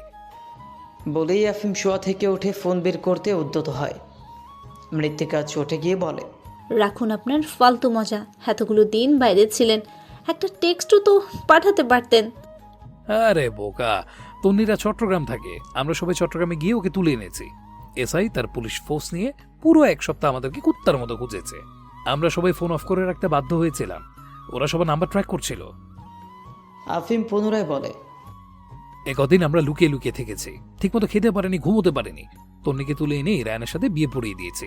এখন এসআই খুঁজে পেলে কোনো ফায়দা নেই। রায়ানের বাবাকে এসবের কিছুই বলা হয়নি। 2 দিন তন্নি এখানে থাকুক, ওদিকটা গুছিয়ে তারপর রায়ান বউ বাড়ি নিয়ে যাবে। মৃত্তিকা আশ্চর্য হয়ে তাকিয়ে রইল মানুষটার দিকে। রাগে মুখ লাল হয়ে উঠল মেয়েটার। তৎক্ষণাৎ বেরিয়ে পড়ে ঘর ছেড়ে। আফিম পেছন থেকে ডেকে বলে, একটু শরবত দিও তো, ফ্রিজের পানি দেবে। মৃত্তিকা শুনেও শুনল না। আফিম ভালো আছে এটাই অনেক। তবে যা বিপত্তি ঘটিয়েছে তাতে মৃত্তিকার মাথায় আগুন জ্বলছে। লোকটা এত বদমাশ কেন? বিয়ের আসর থেকে এত ঝুঁকি নিয়ে পুলিশের মেয়েকে তুলে এনেছে বন্ধুর জন্য। একটুও ভয় নেই লোকটার। ধরা পড়লে কি হতো? মৃত্তিকা আশরাফ মির্জার ঘরে ছুটে যায়। তিনি ঘুমননি এখনও। ছেলের চিন্তায় ঘুম হয় না। মৃত্তিকা আশরাফ মির্জাকে সবটা জানাতেই তিনি আগের রূপে ফিরে আসেন। ভয়ঙ্কর রেগে গিয়ে ছুটে আসেন মৃত্তিকাদের ঘরে। বাপ ছেলের লড়াই দেখতে পিছু পিছু ছুটে আসে মৃত্তিকাও। এখন একটা তাণ্ডব হয়ে যাবে। আশরাফ মির্জা সেই ছেলেকে বলেন, এখনই বেরিয়ে যাও, এই বাড়িতে তোমার জায়গা নেই। আফিম হাসে বলে, এতদিন পরে ফিরলাম, তবু এত বিরক্তি আমার প্রতি? তিনি হুঙ্কার ছেড়ে বলেন, রোজ রোজ তোমার মাস্তানি দেখে যাচ্ছি। বেয়াদব একটা ছেলে জন্ম দিয়েছি, না আছে আদব, না আছে সভ্যতা, আর না আছে জ্ঞান। তুমি এখনই বের হবে, নইলে আমার চেয়ে খারাপ আর কেউ হবে না। আফিম হাই তুলে বলে, আমি চলে গেলে মৃত্তিকাকেও নিয়ে যাব। আশরাফ মির্জা খেকিয়ে বলে, আমার মেয়েকে নিয়ে কোথায় যাবে তুমি? তোমার মতো গুন্ডার কাছে আমি আমার মেয়েকে রাখবো ভাবছো? আপনার মেয়ে হলে আমারও বউ। আমি এখন ওকে মেরে ফেললেও আপনি কিচ্ছু বলতে পারবেন না।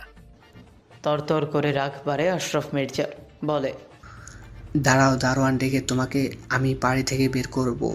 তুমি পুলিশের মেয়ে তুলে আনো, জোরাজুরি করে একটা ভালো মেয়েকে বিয়ে করে আনো। কিছু বলি না বলে মাথায় উঠেছো? এবার আফিমকে কিছুটা শান্ত হতে দেখা যায়। বাবার কথাগুলো গায়ে লেগেছে বোধ হয়। শান্ত কণ্ঠে বলে, কাল চলে যাব, আজকে রাতটা যাক। তোমাকে 1 মিনিটের জন্য এখানে দেখতে চাই না। তুমি অপকর্ম করে বেড়াবে, আমি বসে বসে দেখব। আমার মান সম্মান মাটিতে ফিশিয়ে ফেলছো তুমি। আশরাফ মির্জাকে এই প্রথম মৃত্তিকা এত রেগে যেতে দেখল।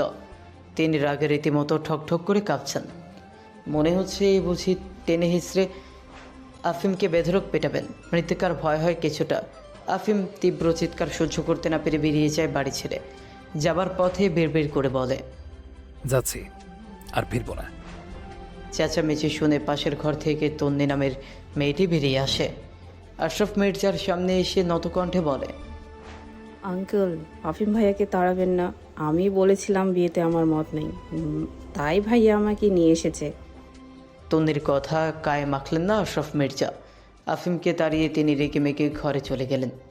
তন্নিকে তার ঘরে পাঠিয়ে মৃত্তিকা ঘরে চলে আসে। সোজা ছুটে যায় ব্যালকনিতে। মৃত্তিকার দৃঢ় বিশ্বাস আফিম যায়নি। এত রাতে যাবে কোথায়? বাড়ির আশপাশে নিশ্চয়ই ঘুরঘুর করবে। মৃত্তিকার ভাবনাটি সত্য হলো। আফিম দাঁড়িয়ে আছে খোলা প্রান্তরে। ছোট ছোট সবুজ ঘাসের ওপর স্থির তার কায়া। দৃষ্টি এদিকেই। বৃষ্টি পড়বে বোধ হয়। মেঘ ডেকে যাচ্ছে। বৃষ্টি এলে আফিম ওখানে থাকতে পারবে? মৃত্তিকা চঞ্চল পাখির ন্যায় উকিবুকি দেয় পর্দার আড়ালি থেকে। সুঠাম দেহের বখাটে ছেলেটাকে দেখে যায়। আলো ছড়ানো ঘরের পর্দার পেছনে ছোট্ট প্রতিবিম্বটাকে দেখে ফেলে আফিম। মেয়েটাকে দেখে আফিমের ঠোঁটের কোণ উঁচু হয়। হাতের ফোনে টাইপ করে টেক্সট পাঠায় মৃত্তিকাকে, বেরিয়ে এসো, অনেকদিন দেখিনি মৃত্যু, দেখা দাও। ওটুকু সময় তোমাকে দেখে মন ভরেনি। টুম করে ওঠে মৃত্তিকার ফোন। হাতের মুঠোয় ফোনটা নিতেই আফিমের আবেগী বার্তা দেখে সরে আসে পর্দার পেছন থেকে। তাকে সরে যেতে দেখে আফিম কল দেয় মৃত্তিকার সিমে। তোরামনা করে মৃত্তিকা কল ওঠালেই ওপাশের অধৈর্য পুরুষ তেজ দেখিয়ে বলে, সরে গেলি কেন? সামনে আয়। মৃত্তিকা আমতা আমতা করে বলে, বাড়ি আসুন, বৃষ্টি পড়বে। তাচ্ছিল্য করে হাসে আফিম, বলে, আমি তো ভিজছি। সে কি, বৃষ্টি পড়ছে? তোর প্রেমের বৃষ্টিতে ভিজছি। নাটক করবেন না, এ সময়ও এমন কথা আসে? সব সময়ে আসে। আমার মৃত্যু ভীষণ নাজুক, তাকে সব কথা বলা যায় না। মৃত্তিকা কথা বদলে ফেলে, বলে, বাবা আপনাকে খুব ভালোবাসে। নমুনা তো দেখতেই পাচ্ছি। আপনি ভালো হতে পারেন না? ভালো হওয়ার বয়স শেষ। মাস্তানি করেন কেন? এসব কি ভালো কাজ? না। তাহলে? মৃত্যু, হুম। আমি তোকে মিস করেছি। ও, তুই করিসনি? না। তাহলে তন্নিকে দেখে অমন করলি কেন? কোনো স্ত্রী তার স্বামীর সাথে অন্য নারীকে দেখতে পারে না। মেনে নিচ্ছিস আমি তোর স্বামী? থতমত খায় মেয়েটা। আফিম সরু চোখে ব্যালকনির দিকে তাকিয়ে আছে। বাজ পড়ছে। মৃত্তিকা কানে ফোন চেপে ব্যালকনিতে এসে দাঁড়ায়। আফিম স্পষ্ট চোখে দেখে মৃত্তিকাকে। মৃত্তিকা নরম স্বরে বলে, আপনার জন্য রান্না করেছি, আপনি ফিরলেন না? আফিম গাঢ় হাসে। মুখটা উজ্জ্বল হয়ে আসে ছেলেটার। নিখুঁত চোখে মৃত্তিকার সৌন্দর্য দেখে। মৃদু আলোয় মায়াবিনীকে একান্তই নিজের বলে মনে হয়। আফিম দীর্ঘশ্বাস ফেলে বলে, আমি ফিরতাম না মৃত্যু, ধরা দিয়ে দিতাম। অত দূর যাওয়া আমার পোশাক ছিল না। কেন দেনি জানিস? তোর জন্য। আমার মনে হলো ঘরে আমার নতুন বউ আছে, আমি বাড়িতে না থাকলে সে ভয় পায়। মৃত্তিকার বুক চিরে আর্তনাদ বেরিয়ে আসে। শান্ত স্বরে বলে, আপনি আরও আগেই ফিরতে পারতেন। আমার মনে হচ্ছিল আমি বহুদিন আপনাকে দেখিনি। বৃষ্টি পড়বেই। বাতাস আসছে, মেঘ ডাকছে। বজ্রধ্বনিতে কখনো কান ঝাঝা করে উঠছে। আফিম দু পকেটে হাত গুজে দাঁড়িয়ে আছে। চোখে মুখে ব্যথার ছাপ নেই ছেলেটার। গাছারা ভাব নিয়েই থাকে সর্বক্ষণ। বৃষ্টি আসবে, আফিমের তাতে ভ্রুক্ষেপ নেই। বাতাসের ছাপটায় তার চুলগুলো ললাটে এসে ভিড় করছে। হাওয়ার দাপটে পাতলা ফিলফিলে শার্ট বুকের ওপর থেকে সরে যাচ্ছে। উন্মুক্ত হচ্ছে চওড়া প্রশস্ত বুক। মৃত্তিকা ছাতা নিয়ে বেরিয়ে এসেছে বাইরে। তার সতর্ক চোখে আশপাশটাও দেখে নেয়। মৃত্তিকা আফিমকে সাহায্য করছে জানলে আশরাফ মির্জা ভীষণ রেগে যাবেন। তাই এত সতর্কতা অবলম্বন করছে মেয়েটা। ধীর পায়ে সে বেরিয়ে আসে বাড়ির বাইরের বিশাল আকারের উদ্যানে। ছোট ছোট ঘাসগুলো পায়ে মারিয়ে আসে আফিমের নিকট। বাতাসের দাপটে ওড়না কামিজের কাটা অংশ উড়ে যাচ্ছে। অবিন্যস্ত চুলগুলো মুখের ধাক্কা খাচ্ছে। মৃত্তিকা বের হতেই গুড়ি গুড়ি বৃষ্টিকণা ধরণীতে শীতল করে তুলল। বর্ষাকাল শেষের পথে, তবুও বৃষ্টি নিয়ন্ত্রণে নেই। আচমকা তারা ভিজিয়ে দেয় সব। মৃত্তিকা এগিয়ে এসে ছাতাটা মেলে আফিমের মাথায়। দানবীয় লম্বাটে দেহের ওপরে ছাতা ধরতে মেয়েটা হাত উঁচু করে খানিক। তার ব্যস্ত চাহনি আফিমকে বড্ড টানে, এলোমেলো করে দেয় বেঁধে রাখা দৃঢ়তাটুকু। স্বচ্ছ চোখে চেয়ে রয় কোমল নারীটির দিকে। মৃত্তিকা খানিক চিন্তিত স্বরে বলে, বৃষ্টি আসছে, ঘরে চলুন। আফিম গা ঝাড়া দিয়ে বলে, ওই বাড়িতে আর ফিরবো না। ঠোঁট বাঁকায় মৃত্তিকা। ছাতার হাতল আরও শক্ত করে চেপে বৃদ্ধপাত্মক স্বরে বলে, মনে হয় বাবার কথা খুব শোনেন, খুব মানেন। আপনার বাবাকে আপনি পাত্তা দেন? সে বামে বললে আপনি ডানে চলে যান, দাঁড়াতে বললে বসেন, বসতে বললে হেঁটে চলে যান। এখন বাবার বাধ্যগত সন্তান হবার নাটক করতে হবে না।